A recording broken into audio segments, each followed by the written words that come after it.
Hello guys, आप लोगों का स्वागत है आपके अपने यूट्यूब चैनल टॉप परसेंट पर। आज हम लोग प्रीवियस ईयर में जीएस के जो इंपॉर्टेंट क्वेश्चन आए हैं उसकी सीरीज को हम लोग आगे बढ़ा रहे हैं। जो लोग पिछली वीडियोज हमारी नहीं देखे हैं तो प्लेलिस्ट में जाकर सारी वीडियो देख सकते हैं। तो हम लोग देर ना करते हुए अपने क्वेश्चन की तरफ बढ़ते हैं। सारे के सारे क्वेश्चन प्रीवियस ईयर एग्जाम में आ चुके हैं, चाहे वो एसएससी के एग्जाम में हो, चाहे रेलवे के एग्जाम में हो, चाहे किसी भी एग्जाम में हो, जो भी कंपटीशन के एग्जाम होते हैं। तो हम लोग देर ना करते हुए अपने क्वेश्चन की तरफ बढ़ते हैं। चलिए, तो इसका पहला नंबर जो क्वेश्चन है वो है, जतिन दास किस आरोप में बंदी बनाए गए थे। आपको पता है कि ये क्रांतिकारियों नेता में से थे, ठीक है, गरम दल के नेता में से थे और भगत सिंह के साथ में इन्होंने बहुत दिन तक क्रांति की। चलिए, तो हम लोग इसके बारे में आगे बढ़ते हैं। तो इसका जो पहला क्वेश्चन था, इसका आंसर मुझे उम्मीद है आप लोगों ने लॉक कर लिया होगा। तो इसका जो राइट आंसर था वो है लाहौर षड्यंत्र। जतिन दास जो थे ये लाहौर षड्यंत्र में जेल गए थे। और अगर हम बात करें तो इनका जो पुराना नाम था, या इनका हम ऐसे कह सकते हैं कि मूल नाम जो इनका था वो यतीन्द्र नाथ था। ये भी आप याद रख लीजिएगा, एग्जाम में क्वेश्चन ये आया हुआ है, जतिन दास का मूल नाम पूछा गया है, तो यतीन्द्र नाथ इनका मूल नाम है। ठीक है, यहां तक क्लियर हो गया होगा। हम लोग आगे बढ़ते हैं। चलिए, पागलपंथी विद्रोह किनका एक विद्रोह था। देखो, जितने भी क्वेश्चन मैंने इसमें से उठाया, कोई ऐसा क्वेश्चन नहीं जो बाहर से मैं लिया हूं। ये सारे के सारे क्वेश्चंस प्रीवियस ईयर में आ चुके हैं। जो प्रीवियस ईयर पेपर को बहुत अच्छे तरीके से फॉलो करते हैं उनको पता होगा कि ये सब क्वेश्चन आ चुके हैं। ठीक है, और इनसे रिलेटेड जो क्वेश्चन और भी पूछे जा सकते हैं वो मैं आपको एक्सप्लेन कर देता हूं। तो अगर आपके पास कॉपी पेन है तो आप उसको नोट कर लीजिए। नोट करने से क्या फायदा होगा कि जब एग्जाम आएगा पास में तो आपको रिवाइज करने में ज्यादा प्रॉब्लम नहीं होगी। ठीक है, चलिए आगे बढ़ते हैं। तो पागलपंथी विद्रोह किसका एक विद्रोह था, ये आपको बताना है। तो इसका राइट आंसर है गारो। एक गारो जनजाति थी, इन्हीं ने ही एक विद्रोह किया था जिसको पागलपंथी विद्रोह के नाम से जाना जाता है। ये एनटीपीसी 2016 में ये क्वेश्चन आ चुका है। ठीक है, चलिए आगे बढ़ते हैं। किस खेल का आरंभ इंग्लैंड में हुआ था। बहुत ही सिंपल सा क्वेश्चन है ये, ठीक है, लेकिन अब एग्जाम में आया था तो मैंने सोचा इसी के साथ इसको भी लगा लेते हैं। तो मुझे उम्मीद है कि आपने इसका राइट आंसर लगा लिया होगा, और वो है क्रिकेट। क्रिकेट का जो जन्मदाता है वो इंग्लैंड कहा जाता है। ठीक है, चलिए आगे की तरफ हम लोग बढ़ते हैं। अगर पसंद आ रहा है क्वेश्चन तो आप लाइक कर दीजिए, अपने दोस्तों को भी शेयर कर दीजिए, और अगर हमारे चैनल पर नए हो तो आप जरूर से जरूर इसे सब्सक्राइब कर दीजिए, ताकि आपको डेली ऐसे ही क्वेश्चंस आपको मिलते रहे। अभी नंबर ऑफ क्वेश्चंस कुछ कम रहते हैं, लेकिन धीरे धीरे मैं कोशिश करूंगा कि एक एक दिन में आपको 200-250 जीएस के क्वेश्चंस कराए जाएं। ठीक है, अभी लॉकडाउन चल रहा है, आप सबको पता है, थोड़ी इसके बाद फैकल्टी आ जाएगी जो हमारी, उसके बाद में हम लोग और भी क्वेश्चंस को बढ़ाना स्टार्ट कर देंगे। ठीक है, तो आप हमसे जुड़ने के लिए सिर्फ आपको एक काम करना है, सब्सक्राइब करना है और बगल में जो बेल आइकन है उसको दबा देना। चलिए हम लोग आगे बढ़ते हैं। भूख हड़ताल से जेल में किस स्वतंत्रता सेनानी की मृत्यु हुई थी। अभी अभी हमने कहा था कि लाहौर षड्यंत्र में एक बहुत अच्छे क्रांतिकारी थे जो अरेस्ट हुए थे, जिनका नाम था जतिन दास। इन्हीं की भूख हड़ताल में मृत्यु हुई थी। अब एक क्वेश्चन एग्जाम में आता है कि जतिन दास ने कितने दिन के लिए भूख हड़ताल की थी। ठीक है, तो ये भी याद रखना है आपको, 63 डेज। ठीक है, 63 डेज के लिए इन्होंने भूख हड़ताल की थी। ठीक है, यहां तक क्लियर होगा आपको, और तो कोई दिक्कत होनी नहीं चाहिए। चलिए, अगर ये पूछ लिया जाए कि किस जेल में इनकी मृत्यु हुई थी, तो ये भी आप याद रखिएगा, लाहौर के जेल में इनकी मृत्यु हुई थी। लाहौर षड्यंत्र केस में अंदर भी हुए, लाहौर जेल में मृत्यु हुई, और 63 दिन तक इन्होंने क्या किया था, भूख हड़ताल किया था, और 24 साल की उम्र में इनकी मृत्यु हो गई थी। ठीक है ना, चलिए इतने पॉइंट आपको यहां से याद रखने हैं। आगे बढ़ते हैं। चित्रगुप्त स्वामी मंदिर, जो चित्रगुप्त का एकमात्र मंदिर है, कहां स्थित है बताइए। कांची में है, मथुरा में है, पुरी में है, या उज्जैन में है। चलिए, तो इसका राइट आंसर जो है वो मैं बता देता हूं आपको, वो है मथुरा में। ठीक है, याद रखना, ये भी क्वेश्चन एनटीपीसी का ही क्वेश्चन है। ठीक है, जितने भी क्वेश्चन है सब प्रीवियस ईयर क्वेश्चन हैं, अच्छे से इनको याद कर लीजिएगा। जहां एक्सप्लेन करने वाला है मैं एक्सप्लेन कर दूंगा। ठीक है, क्योंकि आपको पता है प्रीवियस ईयर जो क्वेश्चन आते हैं, कभी कभी तो वही डिक्टो क्वेश्चन दे देते हैं, लेकिन कभी कभी उसको घुमा देते हैं, तो जो वो घुमा सकते हैं वो मैं आपको बता देता हूं। ठीक है, चलिए, एक जीवधारी के रूप में पृथ्वी का वैज्ञानिक नाम क्या है। यानी आपको पृथ्वी का जो साइंटिफिक नेम है ये आपको बताना है, इंपॉर्टेंट है, बताइए। गाया है, सीता है, ग्रीन प्लेनेट है, या हर्मीज है। चलिए, इसका जो राइट आंसर है वो है ग्रीन प्लेनेट। इंपॉर्टेंट क्वेश्चन था। चलिए, मनुष्य के अंगों में से हानिकारक विकिरणों से सबसे अधिक प्रभावित अंग कौन सा है बताइए। चलिए, तो इसका राइट आंसर हो जाएगा आंख। आंख जो है सबसे जल्दी प्रभावित होता है या सबसे अधिक प्रभावित होता है हानिकारक विकिरणों से। यहां तक क्लियर है, आगे बढ़ते हैं। एंटीमनी क्या है। देखो ये साइंस का क्वेश्चन है और आप सबको पता है कि साइंस के क्वेश्चन रेलवे में भर भर के आते हैं, लगभग 40 to 50%। ठीक है, जीएस के पार्ट में से 40 से 50% तक साइंस के क्वेश्चन आते हैं, कभी किसी किसी पेपर में तो 50% से भी ज्यादा आ जाते हैं। ठीक है, तो इसका जो राइट आंसर होगा वो होगा उपधातु। तो हम लोग साइंस के भी क्वेश्चंस की क्लासेस कर रहे हैं, जो लोग नहीं देखे हैं वो हमारी चले जाएं डिस्क्रिप्शन बॉक्स में, वहां पर आपको साइंस की सारी क्लासेस मिल जाएंगी। प्लेलिस्ट में जाओगे तो वहां पर हम अपनी सारी क्लासेस उसमें मिल जाएंगी। ठीक है, चलिए आगे बढ़ते हैं। संस्कृत कवि राजशेखर किसके दरबार में रहते थे? इंपॉर्टेंट है, बताइए। चलिए, तो अगर हम इसकी बात करें तो जो राजशेखर थे ये महिपाल के दरबार में रहते थे। और जो महिपाल था ये किस वंश का शासक है? तो याद रखिएगा, एक प्रतिहार वंश था, उसके जो शासक थे वो महिपाल थे। ठीक है, तो ये भी याद रखना है किस वंश के थे, और ये याद रखना है कि जो राजशेखर थे ये किसके शासन में थे। ये भी क्वेश्चन आ चुका है एग्जाम में। आगे बढ़ते हैं। निम्नलिखित में से कौन सा स्तनधारी नहीं है? बताइए। डॉल्फिन, किलर व्हेल, ये व्हेल है, इसको सही कर लीजिएगा,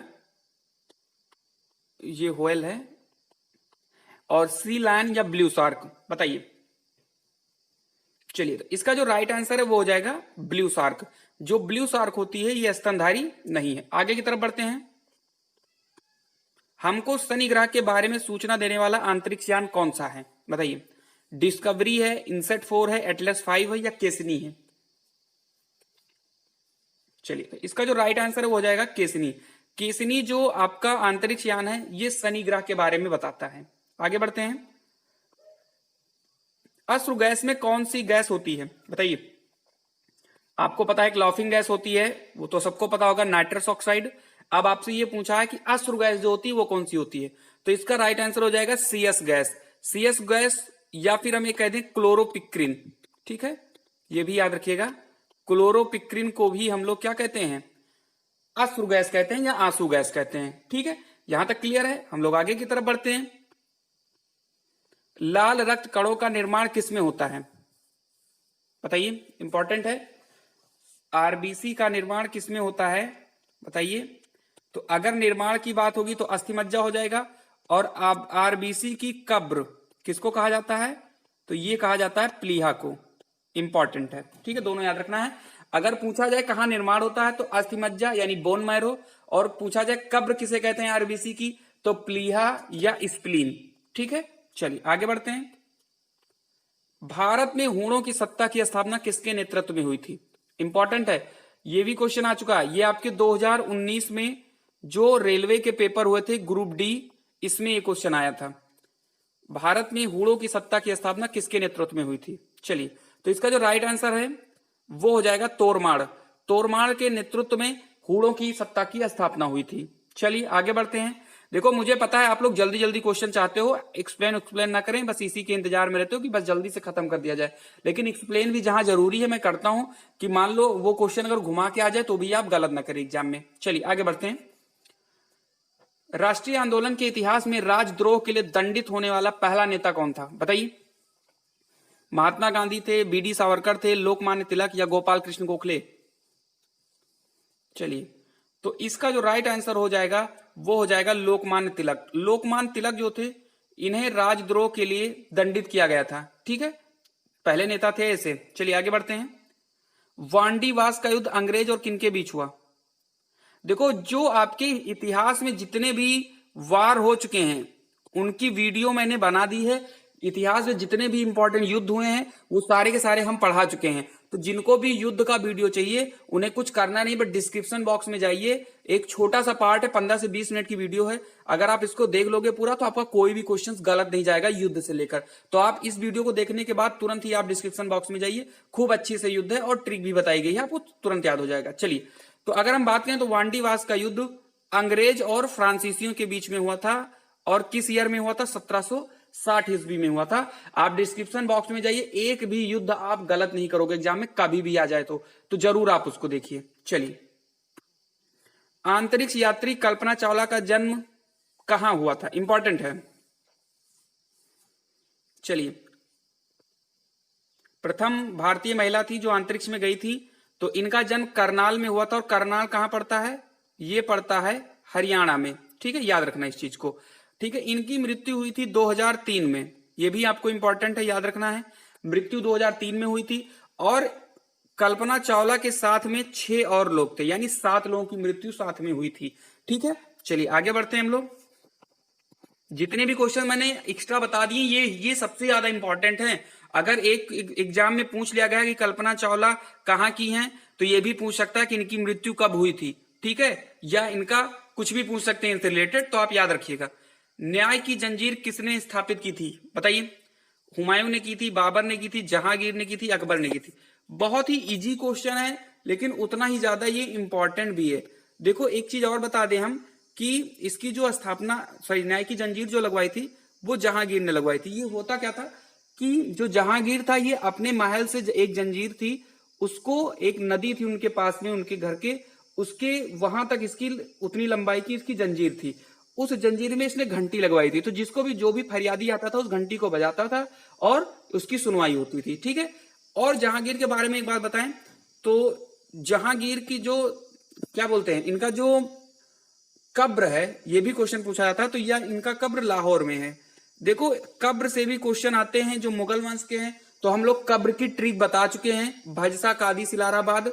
जो लोग वो नहीं देखे वीडियो, वो भी डिस्क्रिप्शन बॉक्स में मिल जाएगा, जाइए उसको भी आप देख सकते हो। ठीक है, मुगल वंश के सारे जो शासक थे उनके कब्र की वीडियो नीचे मिल जाएगी आपको। ठीक है, चलिए आगे बढ़ते हैं हम लोग। जीवन की उत्पत्ति कहां हुई थी, सागर में, धरती पर, वायुमंडल में, या अंतरिक्ष में, बताइए। तो इसका राइट आंसर हो जाएगा सागर। सागर में जीवन की उत्पत्ति हुई थी। चलिए यहां तक क्लियर है, आगे बढ़ते हैं। भारत में आणविक रिएक्टर के जन्मदाता कौन माने जाते हैं, बताइए। चलिए तो हम लोग देर ना करते हुए अपने राइट आंसर पे पहुंचते हैं। तो इसका जो राइट आंसर है वो है होमी जहांगीर भाभा। ये चीजें आपको क्लियर है। एपीजे अब्दुल कलाम के बारे में भी आपको क्लियर है। ठीक है, मिसाइल मैन ऑफ इंडिया है ये। चलिए तो यहां तक आपके आज के क्वेश्चन थे। तो मुझे उम्मीद है कि आपको ये सारे क्वेश्चन पसंद आए होंगे। ठीक है, देखो आप लोग सब्सक्राइब कर लीजिए जो लोग नए हो, बाकी आपको इसकी पीडीएफ मिल जाया करेगी। बस कुछ दिन रुक जाइए, थोड़ी फैकल्टी और आ जाए, फिर जो भी क्लासेस हम करवा रहे हैं उनकी आपको पीडीएफ डिस्क्रिप्शन बॉक्स में मिल जाया करेगी। तो आप वहां से डाउनलोड कर लीजिए विथ आंसर, आंसर के साथ मिलेगी आपको पीडीएफ। ठीक है, तो उसके लिए आपको करना कुछ नहीं है, बस सब्सक्राइब करना है और अपने दोस्तों को शेयर कर दीजिए अगर पसंद आई हो तो। और अगर पसंद आया तो लाइक भी कर दीजिए, क्योंकि लाइक ना करने का कोई कारण होना चाहिए जो मुझे नहीं लगता आपके पास होगा, क्योंकि पसंद आई होगी आपको वीडियो। तो आज के लिए इतना ही रखते हैं, तब तक के लिए खुश रहिए, मस्त रहिए और